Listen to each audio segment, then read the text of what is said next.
இன்னைக்கு நைட் டின்னருக்கு நான் என்ன பண்ணேன்னு பார்க்கலாமா? அம்மா ஊருக்கு போயிட்டாங்க. இத்தனை நாள் அம்மா இருந்தாங்க. நானும் அம்மாவும் வேலையை ஸ்ப்ளிட் பண்ணிக்குவோம். மதியம் லஞ்ச் வந்து அம்மா பண்ணிருவாங்க. நைட் டின்னர் வந்து நான் பண்ணிக்குவேன். மேக்ஸிமம் தோசை, சப்பாத்தி அந்த மாதிரியே வந்து ஓட்டியாச்சு. பிள்ளைங்க வந்து லீவில் வீட்டில் இருக்காங்க. ஏதாவது ஸ்பெஷலாக பண்ணி கொடுக்கலாம் அப்படின்னு சொல்லி யோசித்தேன்.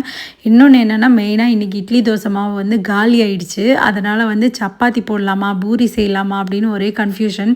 ஃபைனலாக நான் என்ன பண்ணேன்னா, சரி பூரியும் குருமாவும் செஞ்சிடலாம். ஏன்னா வந்து இந்த லீவில் மார்னிங் டைம் எந்திரிச்சு வேலை பார்க்குறதுக்கு வந்து ரொம்ப லேட் ஆகிடுது. கிட்டத்தட்ட 10 மணி 11 மணி ஆகிடுது. பிரேக்ஃபாஸ்ட் வந்து ஸ்கிப் பண்ணுற மாதிரி தான் இருக்குது. டைரெக்டாக லஞ்ச் வந்து சாப்பிட்டுக்கலாம் அப்படிங்கிற மாதிரி.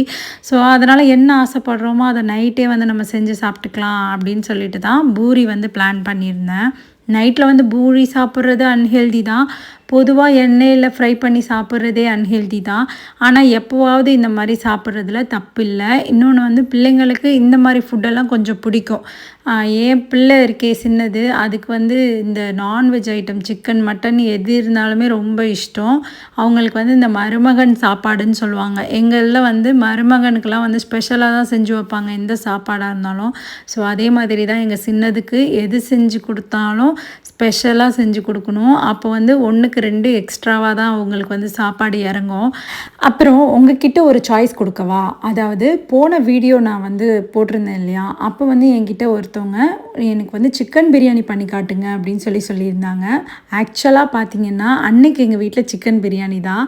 நான் வந்து மீன் தொட்டி கழுவ ஆள் வந்திருந்தாங்கன்னு சொல்லிட்டு அவங்க கூட வந்து இருக்கிற மாதிரி ஆயிடுச்சு. அதனால் என்னால் ஷூட் பண்ண முடியல. அதுக்கப்புறம் ஈவினிங் தான் நான் அந்த கமெண்ட் பார்த்தேன். எனக்கு கஷ்டமாயிடுச்சு. அச்சச்சோ என்னடா இது இப்படி கேட்டிருக்காங்க அப்படின்னு சொல்லிட்டு.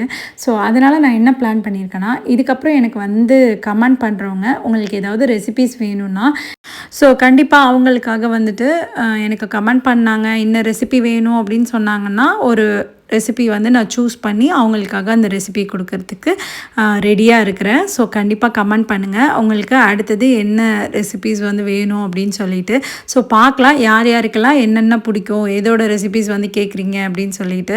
ஸோ இப்போ சூப்பராக வந்து பூரியும் ரெடி ஆகிடுச்சு, குருமாவும் ரெடி ஆகிடுச்சு. டைம் இன்றைக்கி 8:30 மணிக்கு மேலே ஆகிடுச்சு. ஸோ லேட்டாக தான் வந்து இந்த மாதிரி வேலைலாம் என்ன தான் நம்ம சீக்கிரமாக ஸ்டார்ட் பண்ணாலும் நமக்கு ஒரு மணி நேரம் ஆகிடுது இது எல்லாத்தையும் நம்ம வந்து முடிக்கிறதுக்கு. ஸோ உங்கள் வீட்டில் என்ன டின்னர்னு என் கூட ஷேர் பண்ணிக்கோங்க. அஸ்ஸலாமு